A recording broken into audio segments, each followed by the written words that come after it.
सरकार के आश्रय बने हुए हैं। हाँ, स्नान करें, भंडारा व्यवस्था भी चल रही है, खाएं पिएं। और मुझे लग रहा है कि ज्यादा घूमना फिरना है, मेला देखना है तो बिना स्नान के आना चाहिए, बिना पर्व के आना चाहिए। ब्रह्म ज्ञान, तत्व ज्ञान, भक्ति ज्ञान, उपासना पद्धतियाँ सब पहुँचने पर ही पता चलता है। बिल्कुल बिल्कुल। 2019 में जो कुंभ का आयोजन हुआ था और 2025 में जो कुंभ का आयोजन हुआ, इन दोनों में क्या परिवर्तन देखने को मिलता है? युवा बोलते हैं जी।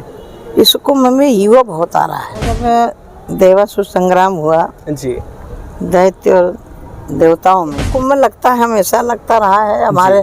अब 144 साल पहले हम नहीं थे, बाद में भी नहीं होंगे जी। लेकिन सौभाग्य कि हम लोग 144 साल के बाद में कुंभ में है। प्रयागराज है, हरिद्वार है, उज्जैन है, नासिक। नमस्कार, मैं हूँ सूरज और आप देख रहे हैं नमस्कार पूर्वांचल। महाकुंभ के दौरान आज मैं तीर्थराज प्रयागराज में हूँ और आज हमारे साथ खास बातचीत करने के लिए निरंजनी अखाड़े की महामंडलेश्वर उपस्थित है। बहुत बहुत स्वागत है आपका। आज मैं आपसे जानना चाहूँगा कि महाकुंभ होता क्या है, इसको कैसे परिभाषित किया जा सकता है? ऐसा, जब देवासुर संग्राम हुआ जी, दैत्य और देवताओं में, जी, समुद्र मंथन हुआ, जी, वासुकी नाग की रस्सी बनाई गई, हाँ हाँ हाँ, हिमालय पर्वत की मथानी बनाई गई और भगवान स्वयं कश्यप रूप लेकर के उसके साधने के लिए आए। जी। उस समय समुद्र मंथन हुआ तो जहर निकला, ऐरावत हाथी मिला, सभी निकले धीरे धीरे करके। हाँ हाँ हाँ। लेकिन जब अमृत निकला तो इस अमृत को जहाँ जहाँ रखा गया, अमृत कलश को, हाँ हाँ हाँ। वह है प्रयागराज है, हरिद्वार है, उज्जैन है, नासिक है। हाँ हाँ हाँ। इसके कारण उसको प्रयाग महाकुंभ बोलते। कुंभ माने होता घड़ा। हाँ। वो अमृत का घड़ा जहाँ जहाँ रखा गया, इसके कारण वहाँ कुंभ लगते हैं। जी। तो ये महाकुंभ है। एक 6 साल के बाद होता है, ये 12 साल के बाद होता है। तो ऐसा कहा जा रहा है कि 144 वर्षों के बाद इसका आयोजन हुआ है, तो 144 वर्ष से क्या इतिहास रहा है? देखिए, ये कुंभ लगता है, हमेशा लगता रहा है हमारे। अब 144 साल पहले हम नहीं थे, बाद में भी नहीं होंगे जी। लेकिन सौभाग्य कि हम लोग 144 साल के बाद में कुंभ में हैं। और यहाँ प्रयागराज की पावन धरती पे आना ही सबसे बड़ा पुण्य होता है। बिल्कुल बिल्कुल। फिर जहाँ गंगा यमुना सरस्वती विराजित हो जी, तो फिर वहाँ का सौभाग्य तो और बढ़ जाता है ना। बिल्कुल। तो ये प्रयागराज एक बहुत ही कुंभ, तो नासिक भी लगता है, उज्जैन भी लगता है, हरिद्वार भी लगता है, लेकिन जो प्रयागराज का कुंभ है, क्योंकि प्रतिवर्ष यहाँ कल्पवासी आते हैं। मांग मेले में पूरा कल्पवास चलता है और ये 6 साल और 12 साल का जो कुंभ लगता है यहाँ। उज्जैन में भी आपको बिल्डिंगें होंगी, कुछ कैंप लगे होंगे, हरिद्वार में कुछ कैंप होंगे जी। लेकिन ये पूरा का पूरा जिला एक तरह से कुंभ क्षेत्र में ही बसाया गया है। अरैल से लेकर के फाफा मऊ तक पूरा बसा हुआ है जी। तो मैं तो बहुत सारे कुंभ की हैं, लेकिन 2019 और 2025 का कुंभ एक अलग उसका दृष्टिकोण बदला है। क्योंकि अभी जो जानकारी मिली है 13-14 के स्नान में जी 4.5 करोड़ के ऊपर लोग स्नान किए हैं। जो अभी लक्ष्य रखा है सरकार मान रही कि 40 करोड़ लोग आएंगे। बिल्कुल। लेकिन उस दिन का स्नान देख करके तो लग रहा है कि 50 भी पार कर जाए तो कोई बड़ी बात नहीं। बिल्कुल। 2019 में जो कुंभ का आयोजन हुआ था और 2025 में जो कुंभ का आयोजन हुआ, इन दोनों में क्या परिवर्तन देखने को मिलता है? देखिए, परिवर्तन तो कोई नहीं है, बस ये कि भव्यता और बढ़ गई है। कई लोग अर्ध कुंभ में कैंप नहीं लगाते हैं, इसमें सारे संत आते हैं, सारे अखाड़े आते हैं। और दूसरा विषय है कि 19 और 25 में सबसे बड़ा अहम मुद्दा होता था स्वच्छता का जी। गलियां गंदी होती थी, लोगों को टॉयलेट जाने की व्यवस्था नहीं होती थी जी। 19 के और इस कुंभ में दोनों में सरकार ने पूरी व्यवस्था की है कि जिनको कहीं रुकने की जगह नहीं, उनको आश्रय बनाया। बिल्कुल बिल्कुल। जिनको फ्रेश होना है तो उनके लिए फ्रेश होने की जगह बनाई। और दूसरा ये कि सुरक्षा की दृष्टि से भी बहुत पुख्ता इंतजाम है।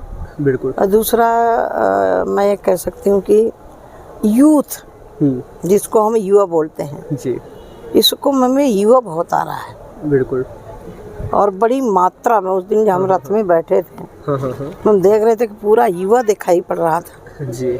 इसका मतलब कि आस्था व्यक्ति को सर्दी और बाधा नहीं रोक पा, कोई बाधा नहीं बन पाता है। बिल्कुल बिल्कुल। पानी जैसा माहौल था, एक दिन पहले पानी बरसा, कोहरा था, उसके बावजूद भी लोग डुबकी लगा रहे हैं।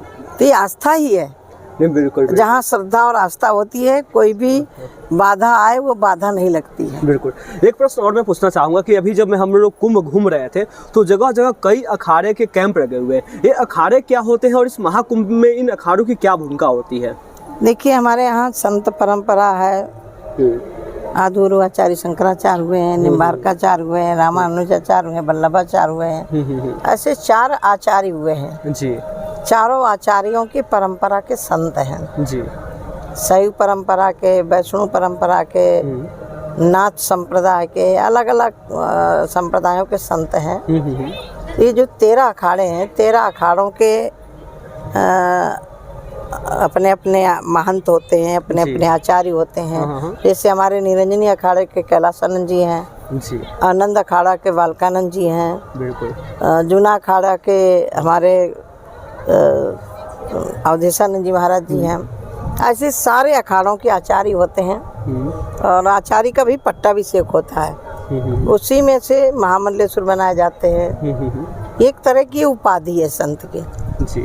और आदिगुरु आचार्य शंकराचार्य जी ने जब चारों मठों की स्थापना की, वे ब्रह्म सत्यम जगन मिथ्या जीवो ब्रह्म ही न परा, इसका उपदेश दिया।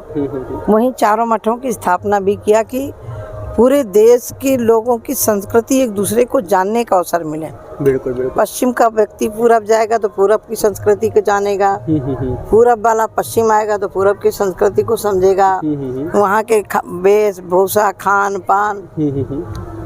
उत्तर का दक्षिण जाएगा, दक्षिण का उत्तर आएगा। बिल्कुल। ये सारे उसको एक तरह से भगवान शंकराचार्य जी ने चारों तरफ लोगों को जोड़ने का काम किया। बिल्कुल। सनातन एक ऐसा है जिसकी बहुत गहरी जड़ें हैं। जी। कोई भी लाख कोशिश कर ले, हम गुलाम रहे तो भी हमारे संस्कार नहीं गए। बिल्कुल बिल्कुल। अब तो हम आज़ाद हैं। इस आज़ाद भारत में तो हमारे यूथ जो आ रहा है, ये हमारी पीढ़ी है। युवाओं को लेकर मैं एक और प्रश्न पूछना चाहूँगा कि इस महाकुंभ में इन अखाड़ों के माध्यम से युवाओं को कैसे आध्यात्मिकता से जोड़ा जा रहा है? नहीं, वो आस्था ही तो खींच के ला रही। जब जाएंगे तो उसकी महिमा समझेंगे, संतों के पास बैठेंगे, सुनेंगे जी, तो अध्यात्म से जुड़ेंगे।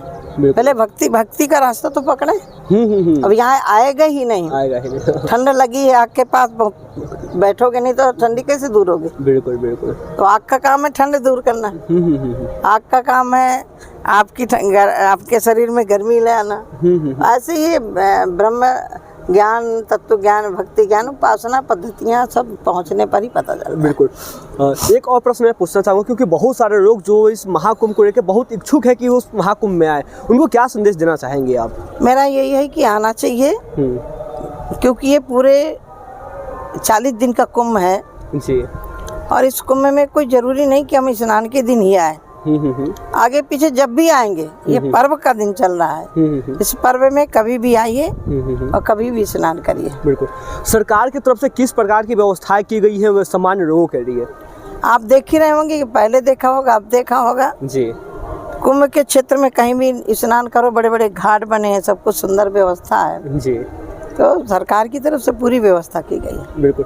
मतलब कोई भी व्यक्ति सामान्य सा ही क्यों न हो, तो सामान्य व्यक्ति भी यहाँ आएगा और उसके सारी व्यवस्थाएं हैं और पूरे कुंभ का शानदार आनंद ले पाएगा। बिल्कुल ले पाएगा। बिल्कुल। क्योंकि जहाँ मान लो किसी के कैंप में नहीं पहुँच पाते तो सरकार के आश्रय बने हुए हैं, आए स्नान करें, भंडारा व्यवस्था भी चल रही है, खाएं पिएं। बिल्कुल। यहाँ जिस हिसाब से भीड़ बहुत ज़्यादा बढ़ रहा है, उस हिसाब से लोगों को कब आना चाहिए सुविधा के दृष्टि? नहीं, अपनी सुविधा के अनुसार आते हैं लोग, उसमें कोई बाध्यता नहीं है। और मुझे लग रहा है कि ज़्यादा घूमना फिरना है, मेला देखना है तो बिना स्नान के आना चाहिए, बिना पर्व के आना चाहिए। तब वो पूरा घूम पाएगा। पर्व के समय तो गाड़ियाँ बंद। बिल्कुल। एक और अंतिम क्वेश्चन मैं पूछना चाहूँगा कि इस प्रकार का इतना भव्य और बड़ा आयोजन महाकुंभ को लेकर इस प्रयागराज में हुआ है, समाज पे इसका क्या प्रभाव पड़ेगा? देखिए, ये विश्व का एक ऐसा पर्व है, महाकुंभ है, कि ऐसे व्यवस्था करना और समाज पर असर पड़ना। आप देख रहे होंगे पूरे मेला क्षेत्र में एक छोटी दुकान वाला भी बैठा है और ये कैंप लगाने वाला भी बैठा है। तो जहाँ आस्था से जोड़ने का एक बहुत बड़ा माध्यम है, वहीं बहुत सारा उद्योग करने व्यवसायियों के लिए भी। और अभी तो अनुमान था, माननीय मुख्यमंत्री जी भी बोले थे कि 200-250 करोड़ के लगभग यहाँ आय होने वाले हैं लोगों की। बिल्कुल बिल्कुल। नौका चलाने वाले हैं, आप देख रहे हैं कि तो हर क्षेत्र का अध्यात्म से जुड़ने का भी है और लोगों को रोजगार भी है। अब यहाँ जितना सफाई कर्मी लगा है, स्वच्छाग्रही लगा है, तो वो भी तो रोजगार ही पा रहा है। बिल्कुल। और सबसे अभिनंदनीय तो वही है, ठंडी गर्मी बादल कुछ भी, उसको तो सफाई करनी है, सफाई करनी है। हाँ ठीक है ना। बिल्कुल। और यही कारण है कि माननीय प्रधानमंत्री जी ने 2019 के कुंभ में उनके चरण धुले थे, पैर धुए थे। उनका कौन सफाई करने भगवान, और सफाई कर किया था भगवान कृष्ण, पत्तल उठाए थे। तो कोई बुरा काम नहीं है, लेकिन एक आग्रह है कि जो भी आ रहे हों, एक आपकी गंदगी को सफाई कर्मी उठाए, उसके पहले आप ही उठा करके कूड़ेदान में डालिए। बिल्कुल बिल्कुल। तो एक पर्यावरण की दृष्टि से, स्वच्छता की दृष्टि से, और मोदी जी ने जो नारा दिया स्वच्छता का, आज लोगों के दिमाग में बैठ गया है। एक बार वो सोचता है कि हम इस कूड़े को डालें कहाँ, नहीं पहले तो गाड़ी का शीशा खोला और फेंक दिया। हाँ। अब वो आदत खत्म हो रही धीरे धीरे। अब तो जगह जगह लगा हुआ है कूड़ेदान पेटी कि आप यहाँ डाल सकते हैं कूड़ा। वो खत्म हो रहा है धीरे धीरे। लोग अब उसका सोचते हैं कि अब इसको कहाँ डालें।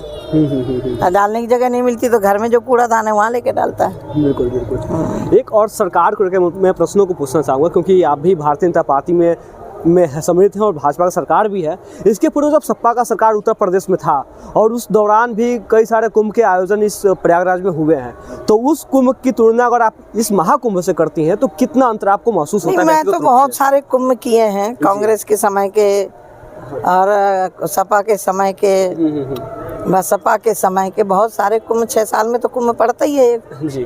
लेकिन ये 19 और 25 के कुंभ में बहुत बड़ा अंतर है। बिल्कुल। अखिलेश की सरकार के समय भी एक कुंभ हुआ था जी, जिसमें रेलवे कुंभ में तो आप मंत्री भी थी, केंद्रीय मंत्री? नहीं, मैं मंत्री नहीं थी। हाँ, मंत्री हो गई थी शायद जी। मैं नहीं, विधायक थी। 2013 में पड़ा था जी। तो क्या है कि भगदड़ क्यों हुई? हाँ? रेलवे का इतना बड़ा हादसा हुआ। अच्छा। केंद्र और प्रदेश सरकार का तालमेल ना होना, जबकि सरकार का समर्थन अखिलेश भी दिए हुए थे जी। वो हादसा शायद मुझे लग रहा है कि सदियों सदियों तक याद किया जाएगा, रेलवे का जो हादसा हुआ था। हाँ। इस टाइम भारत सरकार ने रेल व्यवस्था की इतनी अच्छी व्यवस्था की है कि हर जिले से, हर जगह से, अब कानपुर से 30 रुपए में टिकट। कोई भी गरीब से गरीब आदमी आके स्नान करके वापस जा सकता है। तो ये होता है व्यवस्थित करना। एक लोगों का प्रश्न था, क्योंकि जब स्नान शुरू हुआ यहाँ पे और कई सारे लोग जब स्नान करने यहाँ आ रहे थे और जब जाते इतनी भीड़ उनको देखने को मिला, इतना समस्या उनको हो रही थी, 20-20 किलोमीटर लोग पैदल चल रहे थे। तो क्या इसके फिर सरकार की कोई योजना? नहीं, देखो भीड़ में तो फिर वहाँ कोई वाहन नहीं चलते ना जी।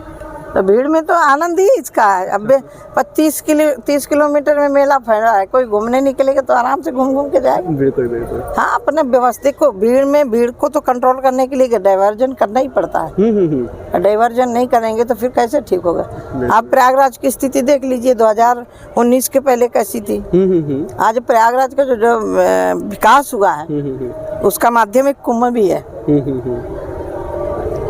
कई सारे लोग थे जो थोड़े दूसरे विचार प्रवृत्ति के हैं, वो लोग ये आरोप लगा रहे थे कि इतना बड़ा कुंभ का आयोजन इस प्रयागराज में हुआ है, इसका वातावरण पे बहुत गंदा प्रभाव पड़ रहा है। आप उनको क्या कहना चाहेंगे? कोई आज ही कुंभ का प्रभाव, कुंभ थोड़ी लगे। कुंभ तो वर्षों से, जब से अमृत निकला होगा तब से चल रहा है। बिल्कुल। और इस तरह के सवाल खड़ा करना, ये मुझे लग रहा है कि भक्तों की आस्था पर चोट पहुँचाने का। मैं इसको बहुत उचित नहीं मानती हूँ। मैं इसको